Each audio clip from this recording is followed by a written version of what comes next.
Hello friends, good morning. কেমন আছো সবাই? আশা করছি সবাই ভালো আছো। আমিও ভালো আছি। আমি মুক্তি এমবি ডেলি ব্লগে অনেক ভালোবাসা জানিয়ে আজ আর একটি নতুন ব্লগ শুরু করছি। এখন বাজে সকাল 7:30 আর আমি সকালে ঘুম থেকে উঠে বাসি ঘরটা ঝাড় দিয়ে নিয়েছি। নিয়ে মুখ ধুলাম, ধুয়ে বাসি জামা কাপড় ছেড়ে আমি চলে এসেছি রান্নাঘরে।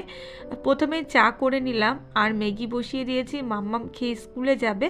আর মামামের আজকে আমি টিফিনে দেব হচ্ছে ফল। আজকে ফলই আছে রুটিনে, তো তার জন্য ফলই দিচ্ছি। অ্যাপেল কেটে নিয়েছি অর্ধেকটা, আর হচ্ছে লেবু, আর আমি কলা দিয়ে দিচ্ছি। কলাটা ভেবেছিলাম আমি ছুলে দেব না, আমি ছুলে দিই না কলাটা, আস্তই দিই। কিন্তু যেহেতু লেবু অ্যাপেল দিয়েছি তো টিফিনে ধরছিল না, তো তার জন্য আমি কলাটা ছোট ছোট করে কেটে দিলাম।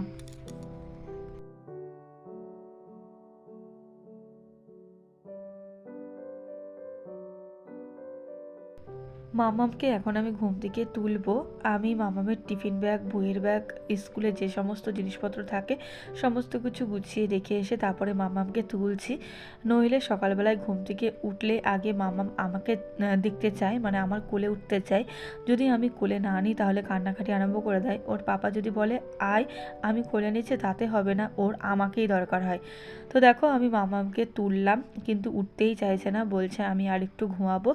ঠান্ডা ঠান্ডা পড়ে গেছে, শীত পড়ে গেছে, সকালে তো উঠতে মনই চায় না। আমাদের বড়দেরই মন চায় না, তো ছোটদের কি বলবো। তো যাই হোক, ওর প্রতিদিনের অভ্যাস আমাকে কোলে নিয়ে এরকম ব্যালকনিতে এদিক ওদিক ঘুরতে হবে, তারপরেই মামামের ঘুম ভাঙে। তো দেখো আমি একটু মামামকে নিয়ে আদর করছি, তো ও টুকটুক করে হাসছে। তো চলো এবার ব্রাশ করিয়ে দিই।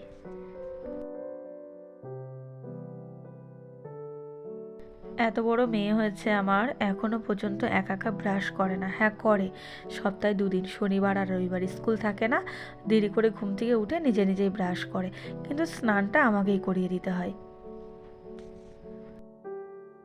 মাম্মাম কালকে স্কুল থেকে এসে নিয়ে ও সোয়েটার রেখে দিয়েছিল। আমিও দেখলাম যে একটু নোংরা হয়েছে, এখন যদি ধুয়ে দিই তাহলে শুকিয়ে যাবে। তো আমিও দেখিনি যে সন্ধ্যার সময় যে সোয়েটারটা শুকিয়েছে কিনা। সকালবেলায় উঠে যখন পড়াতে যাব তখন দেখছি সোয়েটার ভিজা। আমি কি করলাম, মামামকে জিন্সের জ্যাকেট পরিয়ে দিলাম, যেহেতু বাইরে ভীষণ পরিমাণে ঠান্ডা আর কুয়াশা। তো মামাম সকালবেলায় ঘুম থেকে উঠে যেহেতু স্নান করে স্কুলে যায়, ওর ভীষণ শীত লাগে। তো জিন্সের জ্যাকেটটা পরিয়ে দিলাম। মামাম তো ভয়ে পড়তে চাইছে না, বলছে ম্যাম আমাকে বকা দেবে। কি আর করা যাবে বলো। তো আমি বললাম একদিন তো কোনো অসুবিধা হবে না। মামাম স্কুলে চলে গেল আর আমি চলে আসলাম বিছানা গোছাতে। সকাল সকাল আমার আর বিছানা গোছানো হয় না, যেহেতু মাম্মামও ঘুমায়। আমি ওঠার পরে মামামও ঘুমায়, ওর পাপাও ঘুমায়। মামাম স্কুলে চলে যায়, রেডিমেডি করে দিই। তাড়াহুড়ো থাকে, বুঝতেই পারো সকালবেলায় যাদের বাচ্চারা স্কুলে যায় তাদের মায়েদের যে কী তাড়াহুড়ো তো বলার মতো না। আর আমার তো আরও বেশি, কেন বলো তো, যেহেতু আমরা অনেক রাতে ঘুমাই না, সকালবেলায় আমার আর উঠতে ইচ্ছা করে না। কিন্তু কি করবো বলো, প্রতিটা মায়ের তো এই একই রুটিন। মানে সকালবেলায় যত রাত করে ঘুমানো না কেন, যত কাজ থাকুক না কেন, সকালে টাইম মতো বাচ্চাদের রেডি করে দিতেই হবে। তো এই সোফাটাতে এত পরিমাণে ধুলো বসে কি বলবো। সামনে যে ডিজাইনটা দেখতে পাচ্ছ, এতে না ধুলো ভেতরে পুরো আটকে থাকে। আমি যখনই ঘর ঝাড় দিই না কেন তখনই ওটাকে ঝেড়ে ফেলি, তাও যেন ধুলো কোথা থেকে আসে কে জানে। আরও বিশেষ করে ব্ল্যাক কালার, তো তো দেখি ধুলো মানে পুরো এঁটে থাকে আর পুরো বোঝা যায়।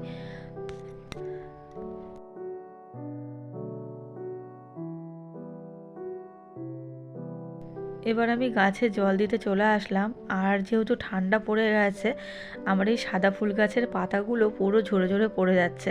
আর দেখছি এখন আর ফুল ফুটছে না সাদা ফুল। কদিন আগেও গাছ ভরে ফুল ফুটতো, আমি ওই ফুল দিয়ে পুজো দিতাম। তো আজ কদিন ধরে দেখছি ফুল ফুটছে না।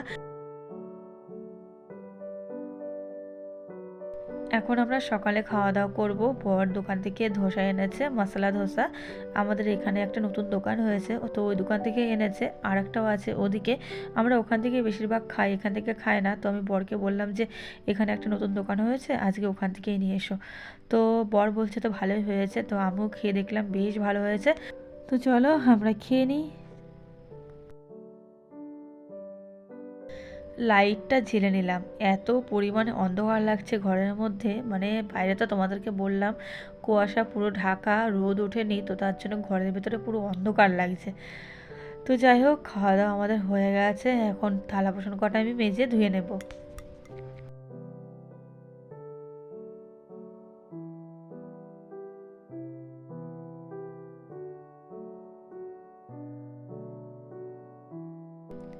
আজকে ভাবছি তাড়াতাড়ি করে স্নান করে নেব। গরম জল তো সকালবেলায় থাকে, আমার বর মামাম দুজনে মিলে স্নান করে যায়, আর আমি যখন স্নান করি তখন না গরম জল চলে যায়। আর যেহেতু শীত পড়ে গেছে, তো এখন ঠান্ডা জলে স্নান করলে এত পরিমাণে শীত লাগে। তো আজকে ভাবছি যে আজ থেকে সকাল সকালই স্নান করে নেব, তাড়াতাড়ি করে কাজ সেরে নেব, নিয়ে তাড়াতাড়ি করে স্নান করে নেব। তো যত তাড়াতাড়ি পারছি কাজগুলো সেরে নিয়ে আগে আমি যাব হচ্ছে স্নান করতে।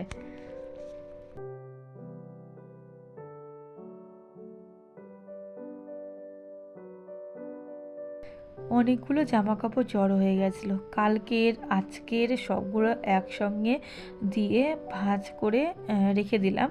আর এবার ঘর ঝাড় দিয়ে নিচ্ছি, আমি ঘরটা মুছে নেব। কালকে আমি ঘর মুছেছিলাম না, কালকে শরীরটা ভালো লাগছিল না বলে।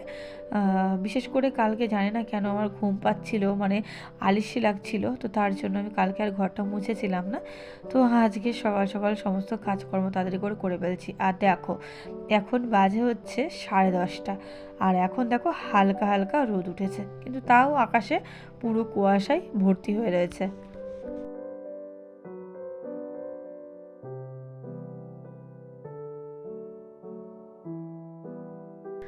মাঝে মধ্যে এত পরিমাণে খারাপ লাগে কি বলবো তোমাদের সাথে। এত কষ্ট করে ভিডিও বানাই, ভিডিও কেউ দেখেই না, তেমন একটা ভিউ হয় না। মানে প্রতিদিন ভিডিও ছাড়ি, হয়তো 60টা 65টা এরকম ভিউ হয়। খারাপ লাগে, ভীষণ খারাপ লাগে, কি বলবো, যে এত কষ্ট করে ভিডিও করি কেউ দেখে না। জানি না, হয়তো আমার ভিডিও কারোর ভালো লাগে না, হয়তো ভালো হয় না, তার জন্যই লোকে দেখে না। যদি ভালো হতো তাহলে তো সবাই দেখতো বলো, আর গাদা গাদা ভিউ আসতো।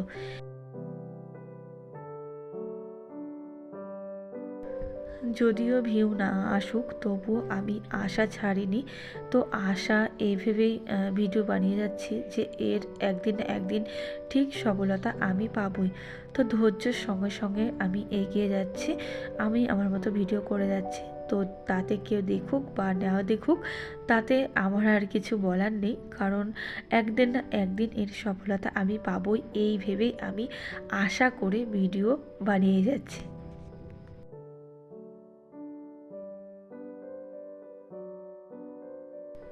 বাইরের সমস্ত কাজকর্ম আমার হয়ে গেছে, এখন দুপুরের জন্য চাল আমি ভিজিয়ে রেখে দিচ্ছি। ভালো করে চালটা প্রথমে ধুয়ে নিলাম, নিয়ে জল দিয়ে ভিজিয়ে রেখে দিলাম। আর এবার আমি চিকেনটাকে ভালো করে ধুয়ে নেব।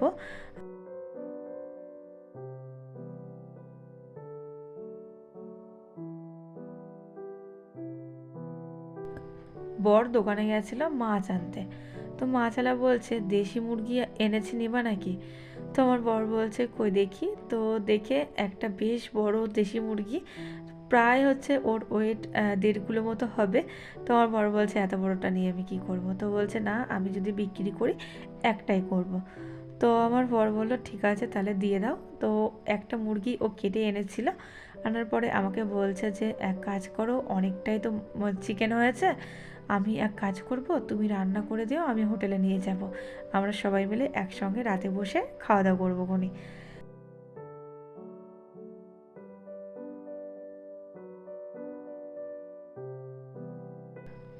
এখন আমি রান্না বসিয়ে দিয়েছি, ওখানে ভাত হচ্ছে, আর এই দেখো চিকেনের সমস্ত মশলা আমি বানিয়ে নিয়েছি।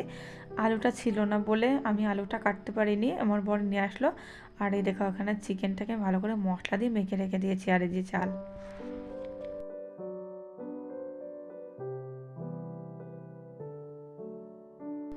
চাল ধুয়ে হাঁড়িতে দিয়ে দিলাম, আর এখন আমি মশলা করে নেব। সমস্ত কিছু বানিয়ে রেখে দিয়েছিলাম, দিয়ে তারপরে স্নান করতে গেছিলাম, আর এবার মশলাটা করে নিচ্ছি।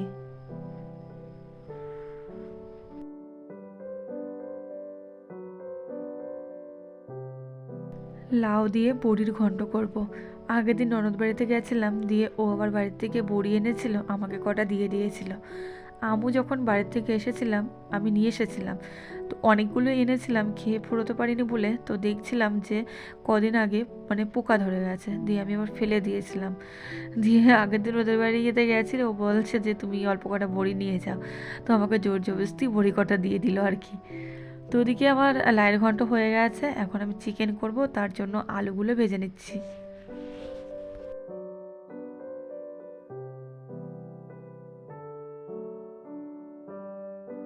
আমার বড় নাকি কালকে রাতেই হোটেলে বসে বসে ওর বন্ধুদের সঙ্গে আলোচনা করছিল যে দেশি মুরগি নিয়ে নাকি আলোচনা করছিল ওরা। তো দেখো, ভাগ্যবশত আজকেই ওরা পেয়ে গেছে, মানে আমার বর। তো আমাকে এসে বলছে, জানো তো আমি এই দেশি মুরগির গল্প কালকেই আমার বন্ধুদের সঙ্গে করেছিলাম, কিন্তু ভাবতে পারিনি যে আজকেই পেয়ে যাব। মানে ওরা বলছিল যে দেশের বাড়িতে থাকি না, এখানে থাকি, দেশি মুরগি অনেক দিন খায় না, দেখা হয় না, মানে এইরকম বিষয়ে ওরা আলোচনা করছিল। তো ভাগ্যবশত আজকে পেয়ে গেছে, তো তার জন্য ওর একা খেতে মন চাইছিল না, তো ভাবছিল যে এখন সবাইকে দিয়ে খাবে। তো আমি ভাবলাম ঠিক আছে তাহলে রান্নাই করে দিই। তো দেখো, আমি বড় কড়াইটা নিয়ে নিয়েছিলাম, আর ছোট কড়াই তো ধরতো না, তো তার জন্য বড় কড়াইটাই আমি চিকেনটা করে নিলাম।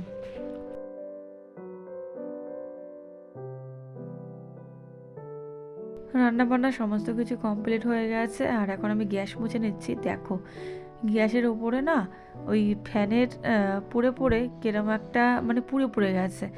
এই গ্যাসের ওপরে মানে গোল একটা ঢাকনা মতো আছে। আমি যখনই রান্না করতে যাই ভাবি দেবো দেবো, আর ওটা মানে দিতে ভুলে যাই। যখনই ভাত উতল চলে আসে পড়ে যায় নিচে, তখন মনে পড়ে হায় রে ওটা তো দিইনি। এই করে করে আর দেওয়া হয় না। গ্যাসটা মানে ওই ওভেনের চারিদিকে পুড়ে যায়, আর মাছতে খুব পরিমাণে কষ্ট হয়ে যায়। তো যাই হোক, এবার আমি মামামের জন্য ভাত বেড়ে নিচ্ছি, মামামকে খাইয়ে তারপরে হচ্ছে আমরা খেয়ে নেবো। তো চলো বন্ধুরা, আজকের ভিডিও আমি এখানেই শেষ করছি। কেমন লাগলো তোমরা অবশ্যই জানিও। টাটা, বাই বাই, সবাই ভালো থেকো এবং সুস্থ থেকো। বাই।